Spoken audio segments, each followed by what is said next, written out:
Well, tomorrow is Election Day in the metropolis of Newport, New Hampshire for school. And running for school board this year, we have Anna O'Hare. How are you? I'm not bad. Thank you for having me. I appreciate you coming in. Anna, it's the first time that I've had you on the air. I've seen you at meetings. I think the first time I ever saw you was last year during the candidates forum at the select board meeting. Mm-hmm. And people were like, who's this lady and why is she asking all these questions? Like, you do a lot of research, and I do want to applaud you for that. Thank you. And you've been really engaged governmentally over the past year or so. Yeah, as I believe getting involved in local government is one of the most impactful ways to get involved in the community, and I think it's one of the best ways to make an influence in your day-to-day life in Newport. Has this always interested you, or did you finally, as you've grown older, you kind of lean towards it? Yeah, I think I've definitely, as I've gotten older, I've realized how big of a role government plays into my life, from what streets are paved to the workforce that we have in the area. There's been a couple of inspirations along the way from a couple of books that I've read, really tying in journalism and the accountability aspect of it, and finding good politicians who really want to make a difference in the towns that they live in. What are those books? As Murder the Truth is definitely a recommendation I would give. Okay. As accountability journalism and the attacks on libel law. Oh, yeah. Yeah. Now, are you a journalist in traditional manner, or are you a social media journalist that you deem yourself as? As I would say, it's more accountability journalism, really focusing on social media. I think you have to meet people where they are. So really, almost simultaneously, when I started getting involved in Newport, I figured these were long commitments for people that were unrealistic. And I don't think that means, an empty room means people don't want to be engaged. I think it means it's difficult. So I wanted to try to improve that in any way that I could. So I started making videos online, summarizing what's going on at these meetings so voters could be more informed. So now, what meetings do you generally go to? Because you live here in Newport, obviously, because if you didn't live in Newport, you can't run for school board. But so what do you attend? Yeah, so I cover Newport Town, the Select Board, and then the Newport School Board. Mm-hmm. I cover the Claremont School Board and the Claremont City Council, and then other meetings as they come up, really trying to focus on our state reps as well if they're having a listening session. I think that's also important, not only to be vocal on issues that you care about, but also to hold them accountable towards what's best for our community. So you attend all those meetings? Yes. Wow, good for you. Are you taking notes during the whole meeting? I do. I will say NCTV and CCTV have been a huge help. Not all towns have the ability to record those meetings. Right. But again, this is a big commitment, multi-hour commitments multiple times a month. It's impossible to attend all of these meetings.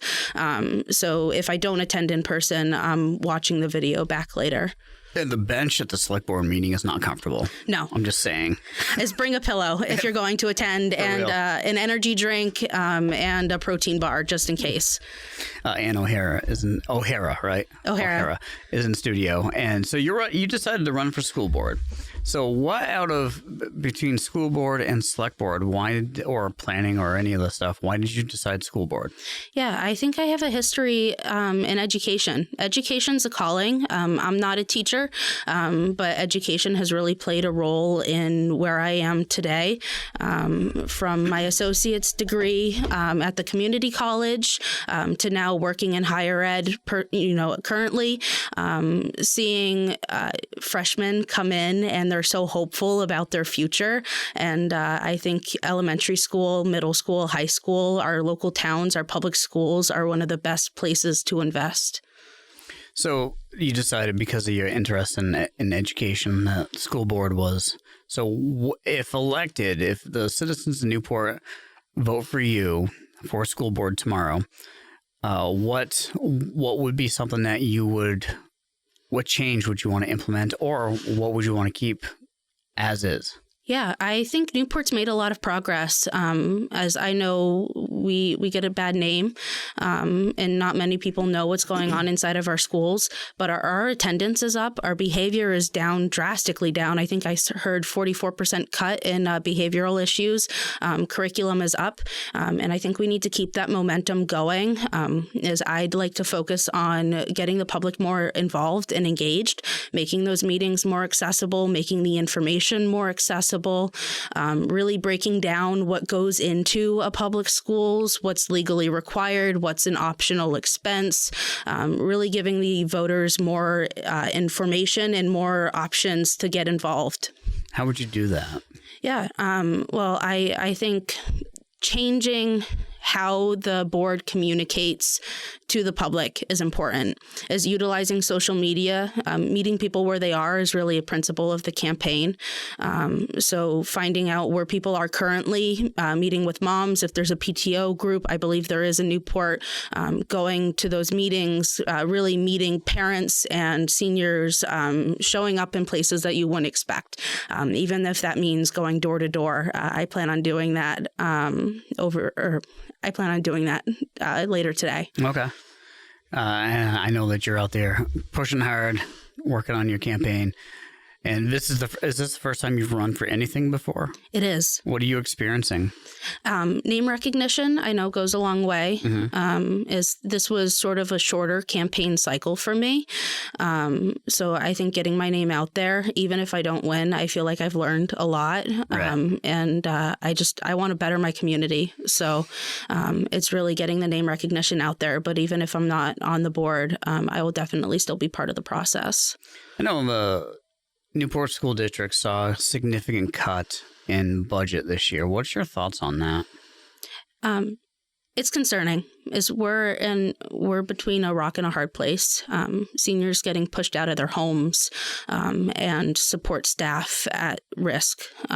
Is like I talked about, Newport schools have made a lot of progress, but with these cuts and with the majority of the budget being tied to salaries and benefits, and really the main cost driver being health insurance, the cuts that we were seeing are brutal. And I just worry that the progress that we're making this year won't continue into next year. So I was concerned, but I understand why. As the federal level health insurance costs have increased, and that's something that's out of a lot of our controls, and it's affecting everyone.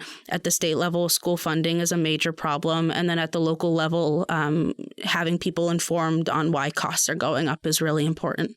So as you understand it, what were the biggest cuts taken out of the school budget? It's really support staff, specifically at the middle school and the high school. One in particular, they cut the in-school support or in-school suspension. It was a program that they had created somewhat recently, I believe, where instead of a student getting out of district suspension or out of school suspension, they would be kept in school in a separate environment with more hands-on support, staying up to date on classwork, and really focusing on correcting that behavior and preventing it from happening again in the future. And so that got cut. Yeah. Do you agree with the cuts that were made, or would have you supported something different? I think the board is between a rock and a hard place. There's no good places to cut. A lot of things are legally mandated. I think something that I'd like to do if on the board is figuring out and how to publicize what's mandated funding or mandated expenses, and then what are our optional expenses. Mm-hmm. I don't think a lot of people realize that transportation isn't legally required for grades 9 through 12. Right. But I think a lot of people believe that's important. Or I hope so. Or you can't get away from that. Yeah. I guess the only way you can get away from it is not stopping at somebody's house that's in high school, but the bus is still going out at that time for the middle school kids. Yeah, and I think that's one of the decisions as to why that hasn't been cut this year. Right. But just knowing those sort of nuances that go into how schools operate, making that information more transparent to the community is important. Yeah. Yeah. Anna O'Hara is in studio running for school board elections tomorrow down at the La Valley Family Community Center. Starts at 8 and wraps up at 7, so people have all day. Are you going to be out? outside all day, I am holding a sign and undecided on the sign. Still trying to figure things out as I go. I probably should have had a sign, but I'll definitely be out trying to talk to as many people in the community as I can. Mm-hmm. Yeah, that stuff's tough because you don't know what you're doing. You've never run for anything like this before. There's not a lot of roadmaps available. It's picking up the cards as you go and making the best out of the situation. If elected, what are you excited about? I'm really excited to make a difference. I think it's something that I'm currently doing. I want to ask the right questions, ask the tough questions, make efficiencies where we can, but really supporting our teachers and our students. Again, I think public schools are one of the most impactful investments that we can make. The return on investment of building a qualified, educated workforce that'll stay in the community. Something that they're looking to have is a public safety position, and that would create a pipeline for students who are curious about police and fire, get them educated, and then creating a pipeline to our police department who's currently short-staffed and unable to hire qualified individuals. Mm-hmm. I know there's a lot of things that are out of the hand of a local municipality. That there's like this, the school funding debate is a state issue. You can't control that. You get the funds that you get. The special education mandates, state and federal issue. You got to do what you got to do. What do you think that the Newport School District can do to control their portion of spending that they have control over? Yeah. I think it's more of a PR problem. Personally, I know finances are tough in the district. I think the school board is dealing with a PR problem. Not enough people are engaging. And again, I understand why. It's a multi-hour weeknight commitment, but informing those voters on what's happening so they're more informed going into the state elections and the federal elections, I think that's important. Is looking at ways to cut. I think stabilizing the district, stabilizing these increases year over year, giving residents more anticipated experience, knowing you're going to get the 3% raise year over year is valuable for you for your own budget planning. So giving the voters that sort of expectation would be one of my priorities.